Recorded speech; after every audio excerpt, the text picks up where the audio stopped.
the thrill and rising sense of, I don't know what I'm doing, help, when you bring home your first little bundle of joy. I'd always heard that being a new parent is one sleepless night after another, forever trying to learn the ancient art of baby burrito wrapping, and lots of stinky diapers. Hey, none of that is too far off, but I do have some tips that'll make the whole first baby conundrum much easier. 1.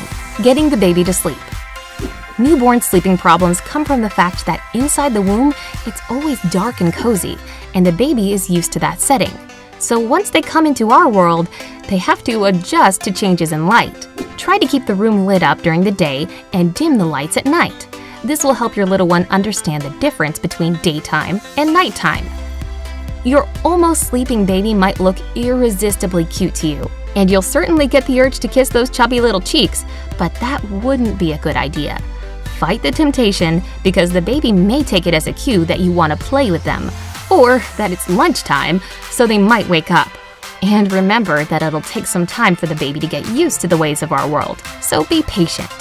2. Getting yourself to sleep.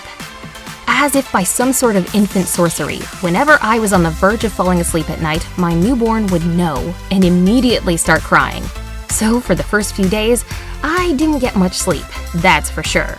And that made me feel tired and pretty grouchy. Okay, fine. Really grouchy. That's when I knew I had to figure out how and when to sleep. The solution is pretty simple.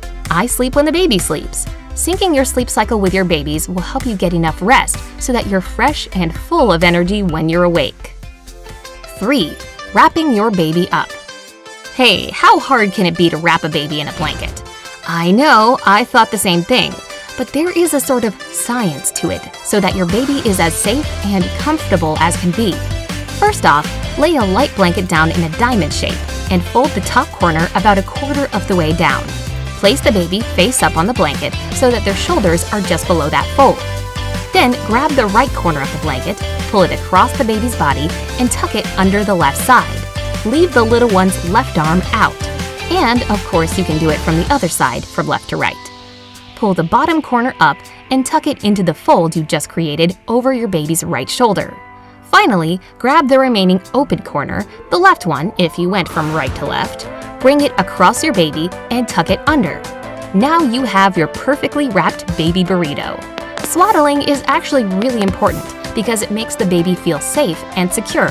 That way, they'll feel more relaxed and will fall asleep quicker. And you know what that means? You can get some shut-eye too. 4. Holding a baby properly. Here's one that pretty much everybody has heard at some point in their life, whether they're a parent or not. Yes, it's true and extremely important. When holding a baby, you must make sure that their neck is supported. You can do that by either cradling the baby in your arms or keeping one of your hands under their head. This is because a newborn's neck muscles are too weak to hold the head up, so you kind of have to help them out with that. 5. Keeping an eye on the umbilical cord. The most important thing to remember about the clamped umbilical cord, or stump, is that it should always be clean and dry. So until the cord shrivels up and falls off, which might take 2 weeks or so, the baby should only be given sponge baths. You can switch to the tub after the cord has fallen off on its own. And if you see any signs of infection, like a yellowish discharge or foul smell, you know it's time to see the doctor.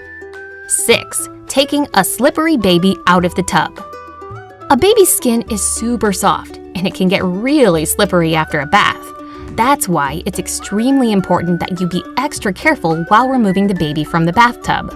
I've learned that a safe way to do it is by grasping the baby under their arms using both your hands, while supporting their neck and head, of course. It's also worth noting that babies don't need baths every single day.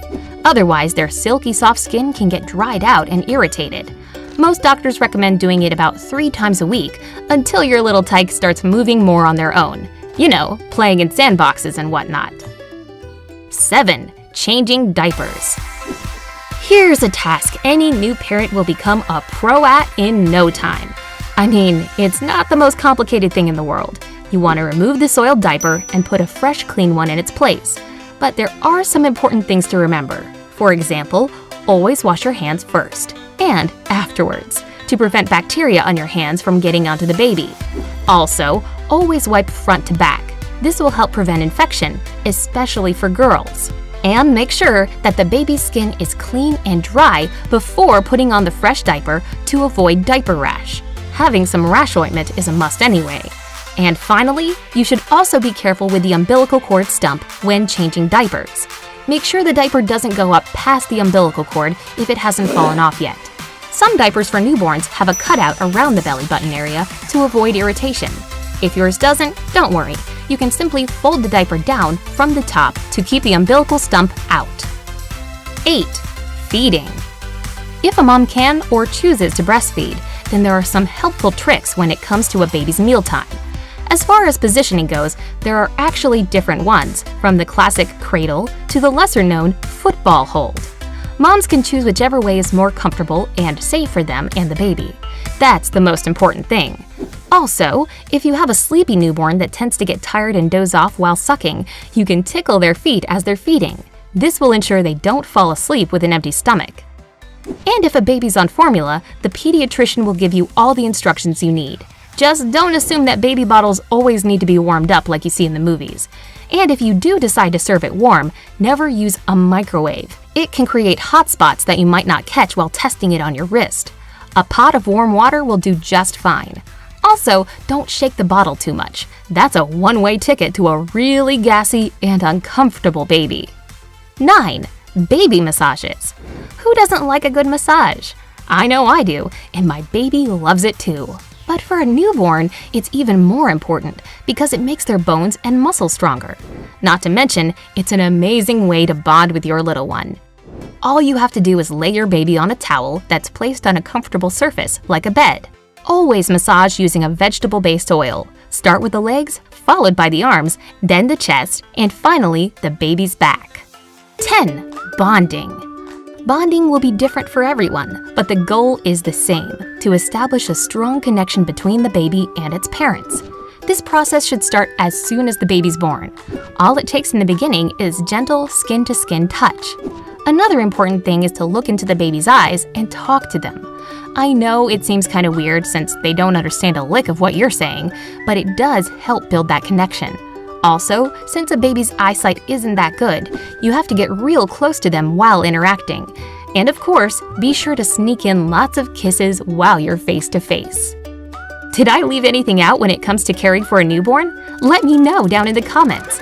If you learned something new today, then give this video a like and share it with a friend. But hey, don't go anywhere just yet. We have over 2,000 cool videos for you to check out. All you have to do is pick the left or right one, click on it, and enjoy. Stay on the bright side of life.